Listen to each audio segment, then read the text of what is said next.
Bom dia. Você me ouve bem? Muito bom.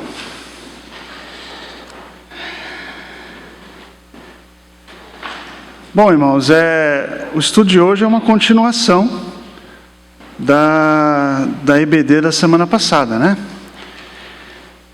Estamos agora falando da segunda carta que Paulo escreveu aos irmãos de Tessalônica, os tessalonicenses.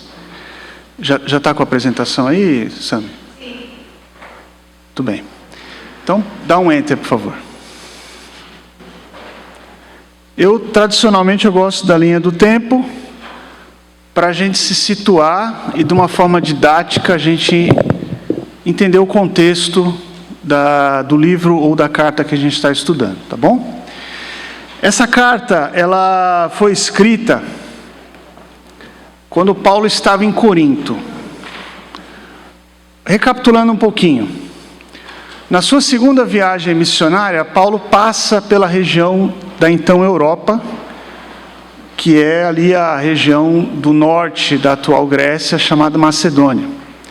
Então ele passa pelas cidades ali de Filipos, própria Tessalônica, Bereia, onde os irmãos lá chamam a atenção de Paulo, porque os irmãos recebiam a palavra e analisavam nas Escrituras. Então isso chamou a atenção de Paulo. E depois ele desce, aquela região do norte, ele desce ao sul, no sentido de Atenas. Está no mapinha? Pode passar no mapinha ali, só para a gente ver o mapinha. A linha preta, está um pouquinho difícil de ver, mas a linha preta tracejada é a segunda viagem missionária, e a linha em azul é a terceira viagem, tá bom?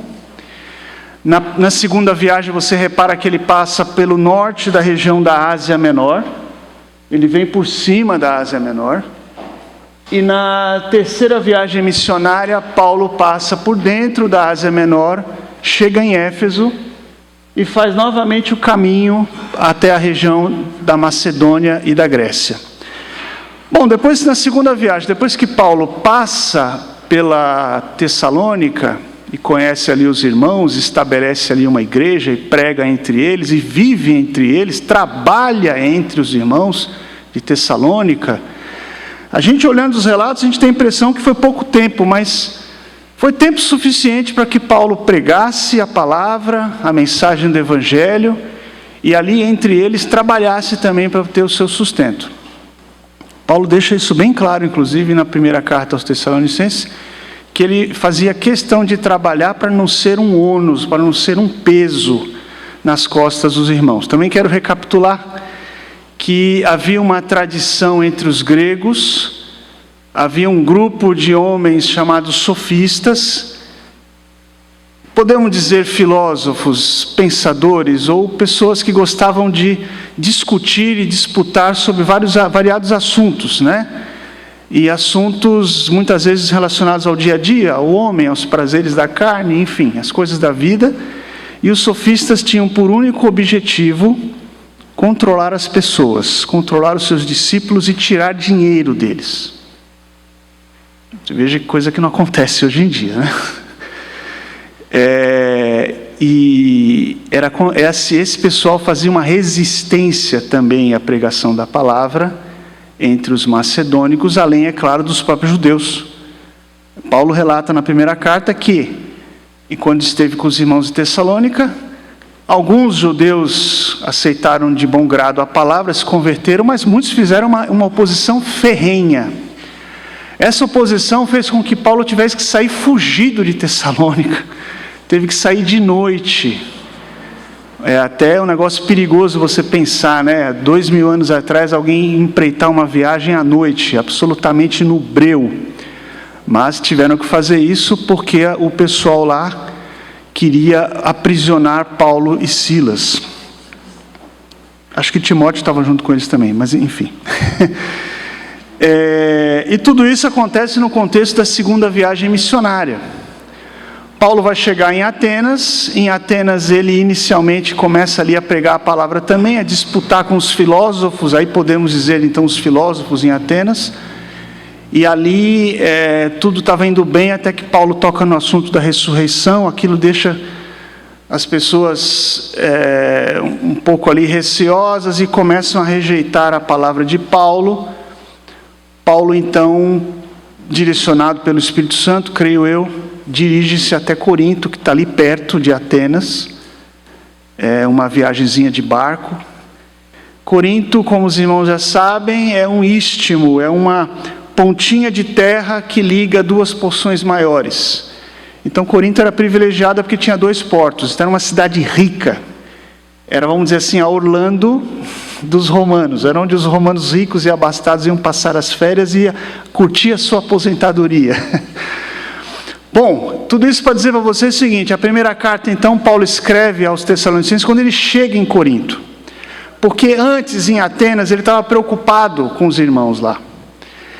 E ele estava preocupado porque ele saiu fugido, ele sabia que a perseguição ali estava sendo grande com os Tessalonicenses, então ele manda Timóteo até eles e fala: Timóteo, vai lá, eu preciso ter notícias deles, né? Fico imaginando aqui o diálogo, claro, não está escrito, mas Paulo estava preocupado, manda Timóteo para Tessalônica para ter notícia dos irmãos. E quando Timóteo volta, Paulo já está em Corinto, não está mais em Atenas. E Timóteo traz boas notícias para Paulo. Olha, Paulo, a fé deles é uma fé incrível. No meio das tribulações, eles se mantêm firmes. Há uma grande manifestação de amor entre eles. Eles cuidam de si, uns dos outros, e as pessoas... De tal modo, irmãos, que o próprio Paulo, na primeira carta aos Tessalonicenses, ele fala assim: irmãos, o testemunho de vocês está nos alcançando, ele vem. As pessoas falam da fé de vocês. Então, aquele testemunho dos Tessalonicenses acabou se espalhando pela região, até chegar a tal da Acaia, que hoje a gente conhece como Grécia, né? A parte mais sul da Grécia é a região que chamava de Acaia, província romana. Tudo isso daí era província romana, tá? Roma dominava toda essa parte aí, boa parte do mundo conhecido. Muito bem, então volta um pouquinho na linha do tempo. E quando Paulo escreve a segunda carta aos Tessalonicenses, Paulo tem que escrever essa carta porque ele fica sabendo de mais problemas. E aí ele envia então a segunda carta aos Tessalonicenses quando ele está saindo de Corinto, quando ele já está ali no finzinho do período onde ele viveu entre os coríntios, né? Corintianos. Ele viveu entre eles ali 1 ano e meio. 1 ano e meio ele ficou ali pregando, trabalhando também. Deixa passar o avião. Fazendo tendas, né, como ele diz, né, que era a profissão que ele tinha. E aí ele envia então a segunda carta aos Tessalonicenses, que é o objetivo da lição de hoje. Essa carta, acompanhe comigo no folheto. Essa carta, então, ela foi escrita entre os anos de 53 e 54, aproximadamente, é claro, ainda em Corinto, quando Paulo estava deixando a cidade em direção a Éfeso, no caminho de volta para Antioquia. Então, quando ele sai de Corinto, ele vai para Éfeso. Ali é o primeiro contato dele com os efésios e marca o fim da segunda viagem missionária, né? Bom, qual o contexto? Como eu havia adiantado já para os irmãos, Paulo havia tratado uma questão que atormentava e perturbava os irmãos tessalonicenses, a vida após a morte. Vou só fazer uma pausa aqui e recapitular também a aula passada. O mundo grego, ele era um mundo politeísta. Eles acreditavam então em vários deuses e havia uma hierarquia entre esses deuses, né? De acordo com essa hierarquia, o meu objetivo aqui não é entrar em profundidade no panteão dos deuses gregos, né? Mas de acordo com essa hierarquia, havia 3 irmãos, Hades, Poseidon e Zeus. Eles eram filhos de Cronos. Cronos me parece que era um titã. Bom, o Hades estava encarregado do submundo, o mundo dos mortos. Então, na crença do grego em geral, depois que a pessoa morria, ela ia parar no domínio de Hades. E dali ela não poderia sair, ali ela estaria confinada para a eternidade. E lá no domínio de Hades, a tradição deles e a crença deles é que, dependendo da sua vida aqui, você ia passar num submundo melhorzinho. E dependendo de como foi a sua vida, você ia passar realmente numa profundeza, né? Um lugar bem baixo, bem obscuro, trevoso. Tá bom? Essa era a crença dos gregos, né? E aí vem Jesus, e como é que fica? E aí, qual é a esperança? Existe esperança após a morte? Então Paulo precisou tratar isso. Na primeira carta nós vimos então que Paulo fala sobre a esperança em Cristo, é justamente que Cristo morreu na cruz, ressuscitou, e junto com Ele nós seremos também ressuscitados, quando Ele vier novamente. Então Paulo fala sobre a vinda de Jesus na primeira carta. Isso conforta o coração dos tessalonicenses.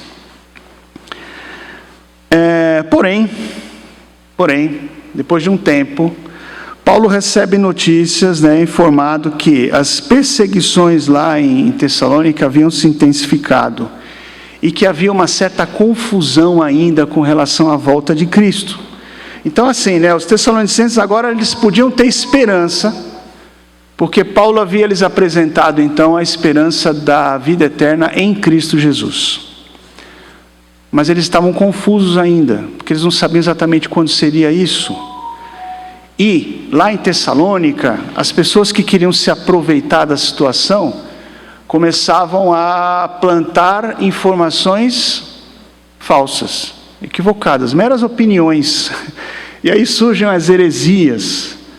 Não, Cristo já voltou, vocês ficaram para trás. Como assim nós ficamos para trás? Então aquilo gerou uma confusão, um transtorno, uma perturbação. Algumas pessoas pararam de fazer o que estavam fazendo, de trabalhar, fecharam seus comércios. Não, eu vou ficar aqui esperando, eu não posso bobear. Isso tudo era um problema que Paulo então tinha que tratar. O que Paulo faz?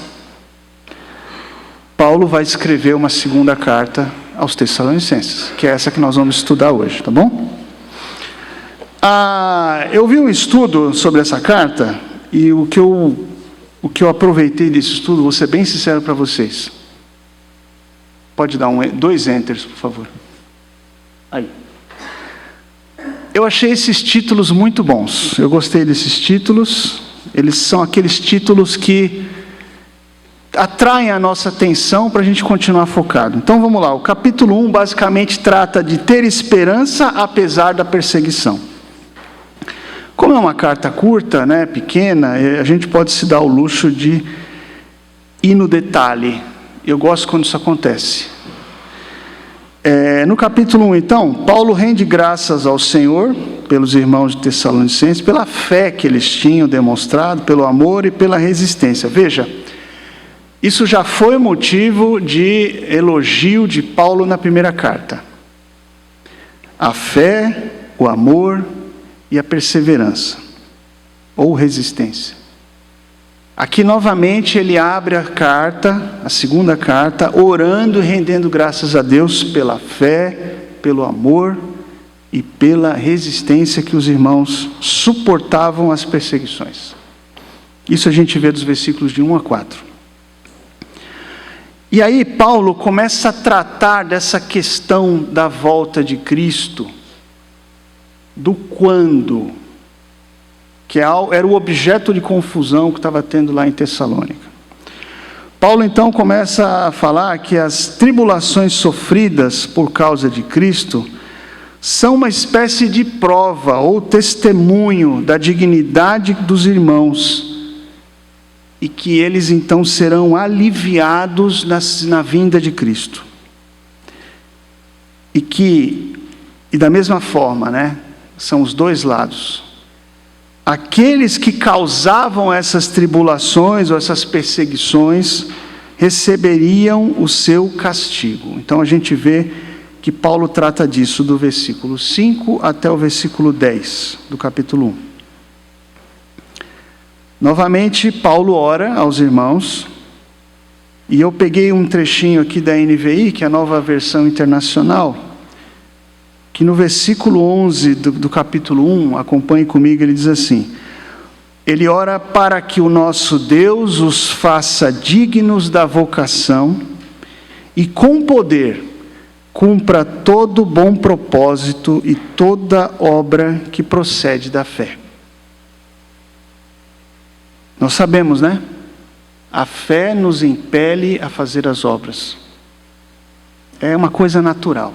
É algo que está enraizado ali no crente.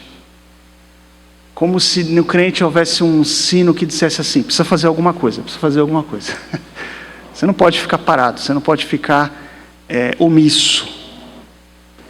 Vou abrir um parênteses aqui: nós pecamos pela omissão também, tá, irmãos? É algo muito importante a gente pensar sobre isso. Capítulo 2. Capítulo 2, Paulo ele vai tratar do dia do Senhor. O dia do Senhor já foi objeto de estudos, né, irmãos? Quando nós passamos pelos profetas, né, a gente sabe que vários profetas falaram do dia do Senhor. Alguns profetas deram detalhes de que o dia do Senhor seria um dia terrível, um dia comparado a multidões de gafanhotos devoradores, como a gente viu, acho que o profeta Oséias e tantos outros profetas falaram sobre o dia do Senhor, sempre com uma denotação de que é um trabalho que o Senhor vai executar de justiça. Mas também foi frisado por outros profetas que além de justiça seria também para alívio daqueles que creem, né? E aqui não é diferente. Paulo, quando fala do dia do Senhor, ele pede para que os irmãos não se deixem enganar sobre notícias de que Jesus já havia voltado. E adverte de que isso somente ocorrerá depois que, aí eu vou abrir aspas porque aqui eu aproveitei um versículo, depois que venha a apostasia e se manifeste o homem do pecado, o filho da perdição. Isso está no versículo 3 do capítulo 2. Interessante observar, né? Paulo não usa o termo que João usou nas suas cartas, anticristo. Não, Paulo não usa esse termo. Paulo fala de homem do pecado, filho da perdição. Porém, e esse termo, né, antes disso, esse termo anticristo, João usa 4 vezes nas suas cartas, né? Porém, Paulo dá uma descrição perfeita do anticristo, que é justamente o versículo 4 do capítulo 2. Eu vou ler aqui, ó. Esse homem do pecado, filho da perdição, versículo 4, o qual se opõe e se levanta contra tudo o que se chama Deus ou se adora, de sorte que se assentará como Deus no templo de Deus, querendo parecer Deus. Então, como a gente já aprendeu com o pastor, é a descrição perfeita do anticristo. Ele é contrário, ele é opositor a tudo aquilo que se chama Deus. E ele quer ser como Deus, quer se parecer Deus. Bom, Paulo então adverte que haverá engano. Nesse momento aí da manifestação então do anticristo, é um momento que haverá engano, sinais de poder e prodígios para engano. E que tudo isso será, novamente eu abro aspas aqui que eu estou usando um versículo, para que sejam julgados todos os que não creram a verdade, antes tiveram prazer na iniquidade.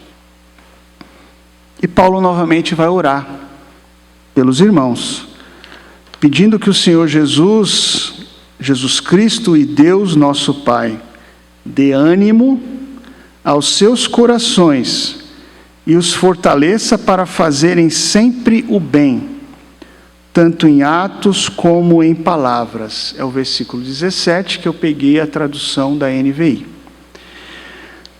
Eu vou abrir um parênteses aqui para falar um pouco mais do capítulo 2. O objetivo aqui de Paulo não é dar detalhes. Quem é o anticristo? Não, Paulo não dá detalhes. Quando vai vir o anticristo? Paulo também não dá detalhes. Até porque isso não lhe foi revelado. O que nós vemos aqui é uma revelação não total. Você não está vendo aqui o quadro completo. Você está vendo uma parte da revelação de Deus para um evento futuro, que a gente pode chamar também de escatológico. Nessa revelação, Paulo está dizendo o seguinte: olha, irmãos, como eu já falei para vocês na primeira carta, Jesus há de vir, ele ressuscitou dentre os mortos, e quando ele voltar, ele vai ressuscitar primeiro aqueles que morreram. Lembra disso nas outras cartas? E depois nós que estaremos vivos, seremos transformados. Aí a gente tem que pegar uma referência de uma outra carta para entender que não é o corpo físico que vai, mas é um corpo transformado. Por quê? Porque a glória de Deus não se compactua com o que é carne. Então tem que haver uma transformação. Mas voltando aqui, Paulo está explicando que isso acontecerá. E aqui ele está dizendo o seguinte: olha, isso não vai acontecer antes da apostasia e do trabalho, então, do anticristo. Aí, irmãos, a gente pode cair em várias questões de interpretação. Do tipo, o anticristo já está trabalhando desde aquela época. Sim, é possível entender dessa forma, porque o próprio Paulo fala isso. Veja que o versículo 7 do capítulo 2, você que trouxe sua Bíblia aí, você é um crente que está com a espada na mão, certo? Seja de maneira física ou digital. O versículo 7 diz assim: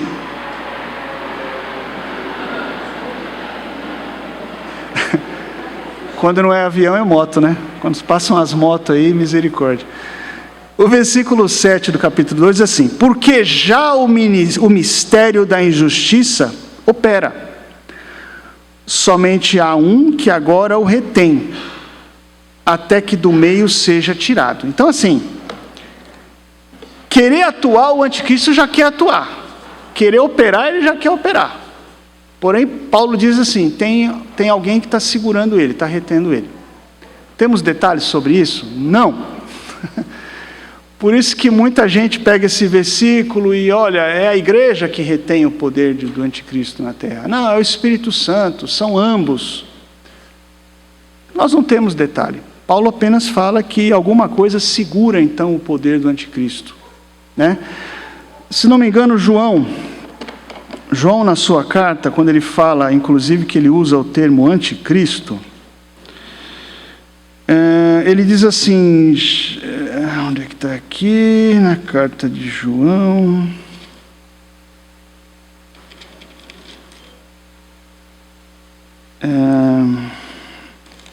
É algo que me ocorreu agora, deveria ter preparado melhor.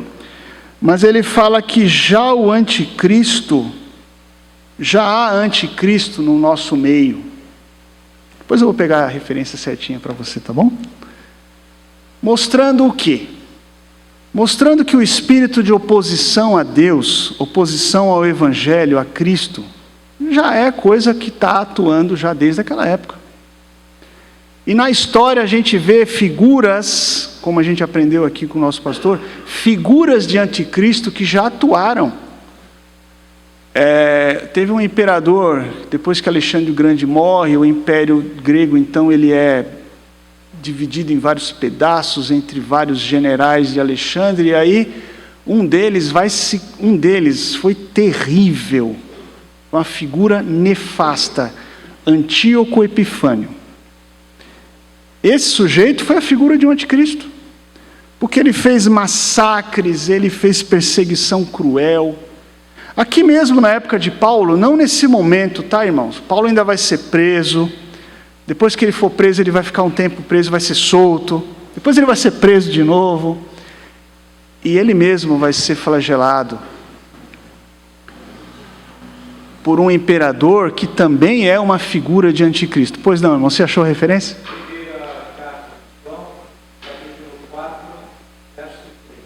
Por favor, leia. Todo espírito que não confessa que Jesus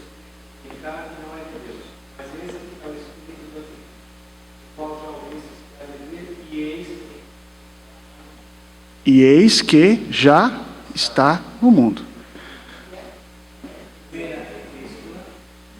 Primeira carta de João 4, 3. Então você pode anotar aí na referência, foi uma falha minha, apesar de que me ocorreu isso agora durante o estudo aqui, tá? Bom, então, obrigado, irmão. Pois não, pastor?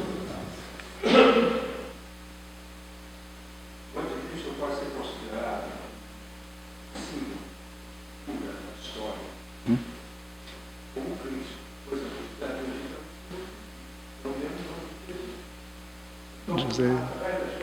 A personalidade simboliza uma certa realidade.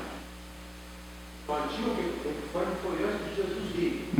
Mas ele colocou, o nome dele era Antíoco. Ele colocou Epifânios, que quer dizer, Deus revelado. Eu sou Antíoco, o Deus revelado. E se declarava Deus. Então, pois é. Muito antes de Jesus vir. Antes de Jesus vir, já tinha alguém se declarando Deus.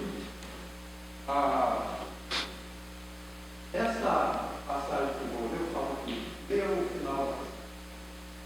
Do qual já ouvi que é ver, e eis que está já no mundo. Agora veja só. Havia entre esses sofistas, havia um ensino, tudo que é material é ruim. A filosofia gnóstica que estava surgindo, depois se fortaleceu, dizia assim, tudo que é matéria é ruim. E Deus é o Deus puro, ele não poderia criar o mundo. E para eles, Deus não tinha criado o mundo. Mas um inimigo de Deus para bagunçar com Deus.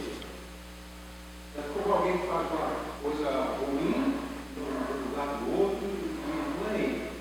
Então, para esses, a divindade era totalmente isenta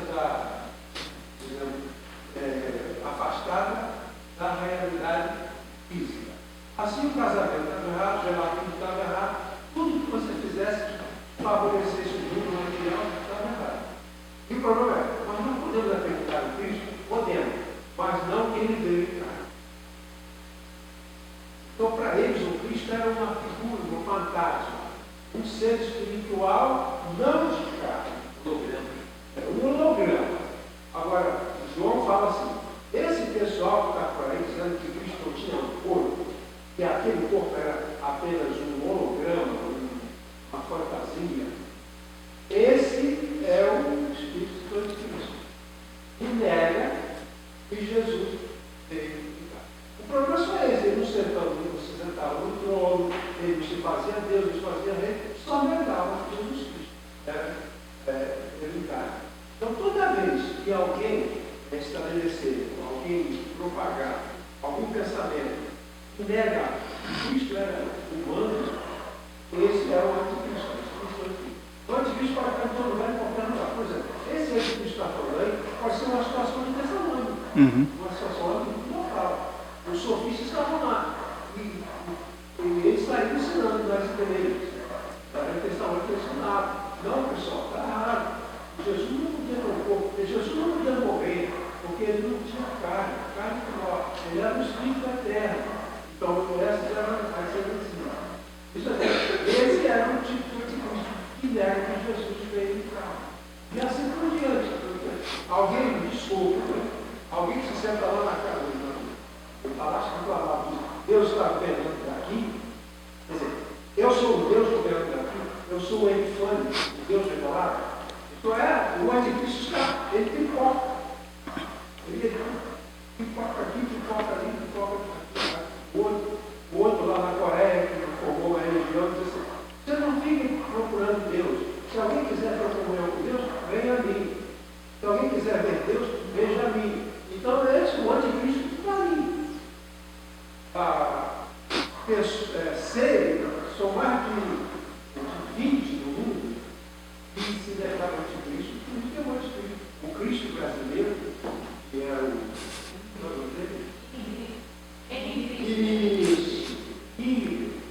Cristo. Então essas figuras estão procurando no mundo. E tem gente que acredita. Tem gente que acredita, e isso é trágico. Trágico. Se a gente vê, há um pessoal que nos anos 70 já era nascido sabe da história do Jim Jones, certo? Líder de uma seita que enganou a todos ali e que acabou levando todos a um desfecho trágico. Tá bom? Vou poupar aqui os irmãos e a gravação talvez possa ser prejudicada. Mas pense que o desfecho foi trágico. E recentemente, acho que na África, tivemos também ocorrências dessa natureza, de pessoas que se dizem com a revelação, que estão ali no lugar de Cristo, querendo ser parecido com Deus, querendo tomar o lugar de Deus e levando as pessoas a quê? À morte. Tá? Isso é trágico. Lembrando que Calígula, Nero, também serão fortíssimos opositores, cruéis, certamente figuras do anticristo, né?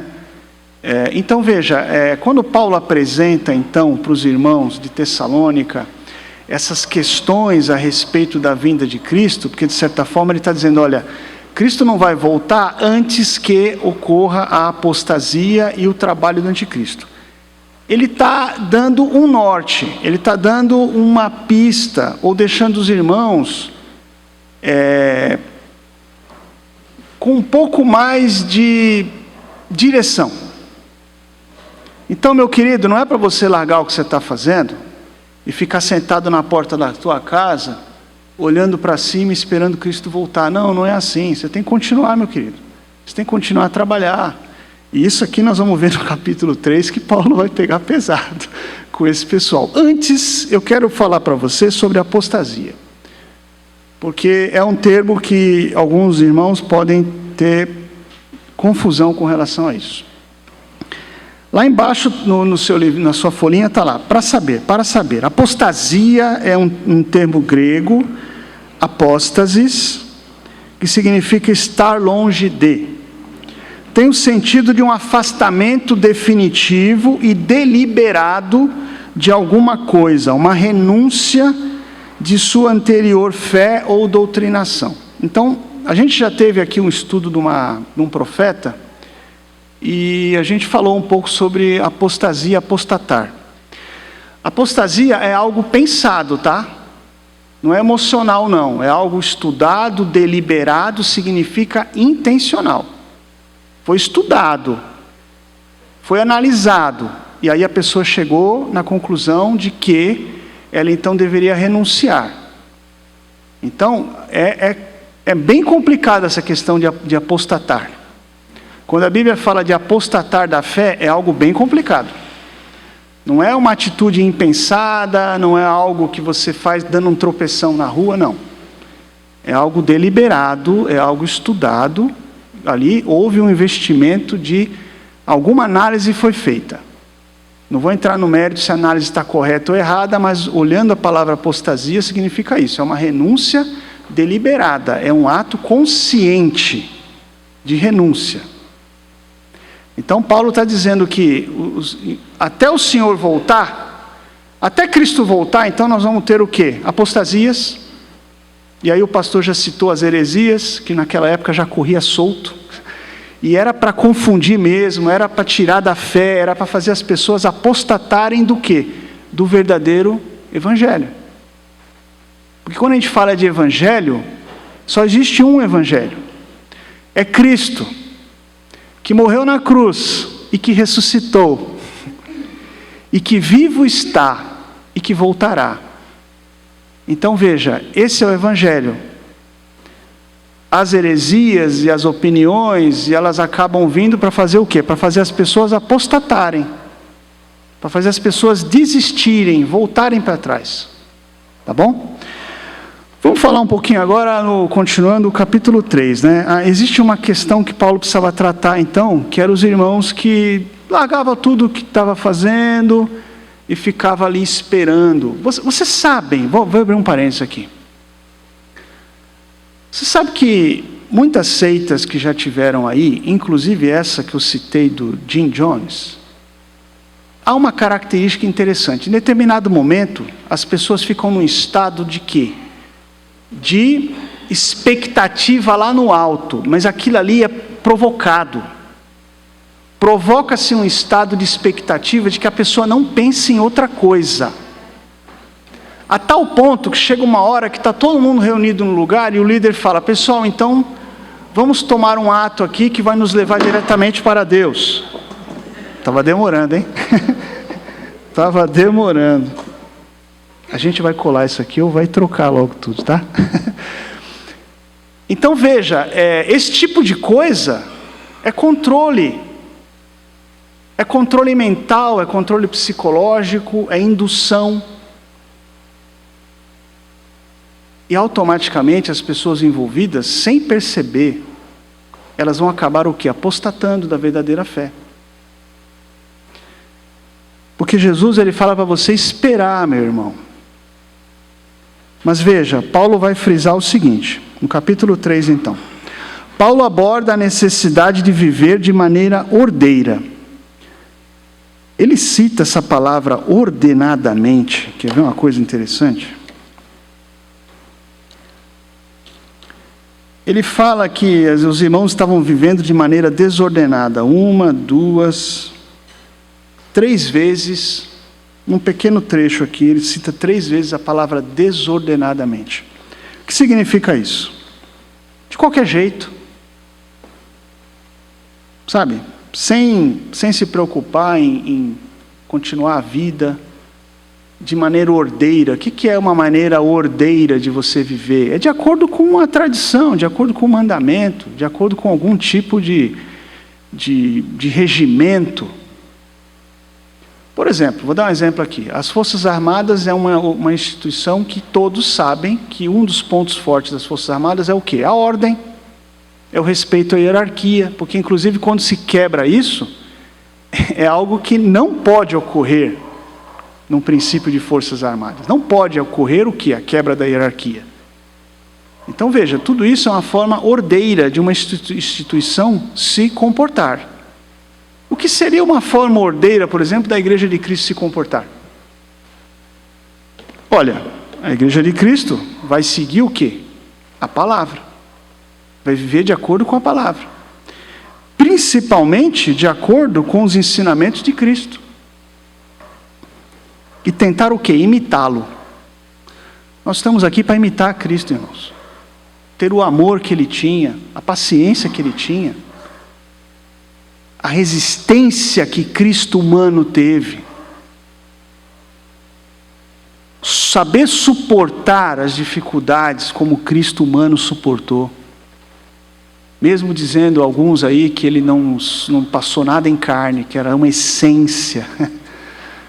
Não, Ele suportou sim, suportou todo o peso da angústia, a tal ponto que naquela sexta-feira, você sabe disso, né, irmão? Naquela sexta-feira que Ele estava para ser preso, Ele suou sangue, que é uma manifestação física de extrema angústia. Extrema angústia e sofrimento, a pessoa começa a suar sangue. Então veja, voltando aqui. Paulo estava preocupado que os irmãos vivessem conforme a tradição e os mandamentos que foram deixados com os irmãos. Então veja, ele inclusive cita num versículo, quer ver? Ele vai citar num versículo assim, vocês lembram do que eu falei para vocês? Quer ver? Está aqui, ó. Capítulo 2. O capítulo 2 ele está falando lá da oposição que vai se intensificar, do trabalho do anticristo, e ele fala assim no versículo 5, de que estas coisas vos dizia quando ainda estava convosco. Então, mesmo essa questão da apostasia do anticristo, não era nenhuma novidade para os irmãos. Paulo já havia falado para eles. Vocês não se lembram que eu falei isso para vocês? E aqui eu vou abrir um parênteses, às vezes a gente esquece de algumas coisas, né, irmãos? Mas Deus é bom, sabe por quê? Porque Ele vai sempre nos fazer lembrar. Uma das promessas quando Jesus entrega o Espírito Santo é assim, Ele vos fará lembrar das minhas palavras. Então o Espírito Santo é aquele que vai te ajudar a lembrar do quê? Da pregação da palavra, do que Cristo, como Ele agiu, o que Ele fez. Da sua obra vicária, da obra na cruz, da obra de redenção. E isso vai evitar você de tropeçar numa heresia. Mas Ele vai te lembrar daquilo que você ouvir, tá? Aquilo que você perder porque ficou em casa, ou que você teve preguiça de abrir no YouTube, porque está gravado, você não vai lembrar daquilo que você não ouviu. Tá bom? Vamos voltar aqui. Então, já falamos então da apostasia. Paulo está começando a tratar essa questão dos ociosos. Paulo reforça a questão de trabalhar para ganhar o pão. Abre aspas. Se alguém não quiser trabalhar, não coma também. Simples assim, é o versículo 10 do capítulo 3. Ah, você não quer trabalhar? Você quer ficar esperando Jesus voltar aí sentado aí na sua rede? Então tá bom, mas não come, tá? Porque para comer, amiguinho, alguém teve que plantar, colher, trazer na carroça, negociar, ganhar o dinheiro para poder comprar. Deu trabalho, tá? Deu trabalho para poder comer. Ou seja, a gente tem que viver a nossa vida. Quem quer estudar, estude. Quem quer ter uma empresa, tenha. Quem quer ser funcionário público, seja. Corra atrás. Quem quer ser professor, que eu acho lindo, seja professor. Quem quer ser médico, corra atrás, seja médico. Quer ser advogado? Seja advogado. Faça alguma coisa da sua vida enquanto você espera por Cristo. Tá bom? Conclusão. Novamente, os estudos sobre a segunda carta de Paulo aos Tessalonicenses dão muita ênfase à questão escatológica. E é interessante, né? Você abre alguns livros, você vê algumas mensagens na internet, é tudo assim, escatologia, anticristo, quando vai voltar. Essa é a ênfase. Porém, para mim, tá, irmãos? Que li a carta, entendi o contexto, estudei o contexto. Paulo queria complementar a visão da esperança com agora uma visão de justiça também. Tá? Porque veja, o mesmo Jesus que volta para aliviar a carga daqueles que estão esperando por Ele, é o mesmo Jesus que julgará, e com a sua justiça, aqueles que não creram, aqueles que zombaram, aqueles que escarneceram, que foram opositores, que quiseram misturar coisas, que criaram pensamentos de engano, todos esses serão julgados e estarão condenados. Não sou eu que estou dizendo. É Paulo que deixou escrito para nós, inspirado por Deus. Então, complementar a visão de esperança com uma visão agora de justiça divina sobre pecadores. Quando ele fala de pecadores, ele fala do filho do pecado e aqueles que o seguem. Ah, irmão, mas tem gente que segue deliberadamente o filho do pecado? Tem. E é bem organizadinho, viu? É bem estruturado.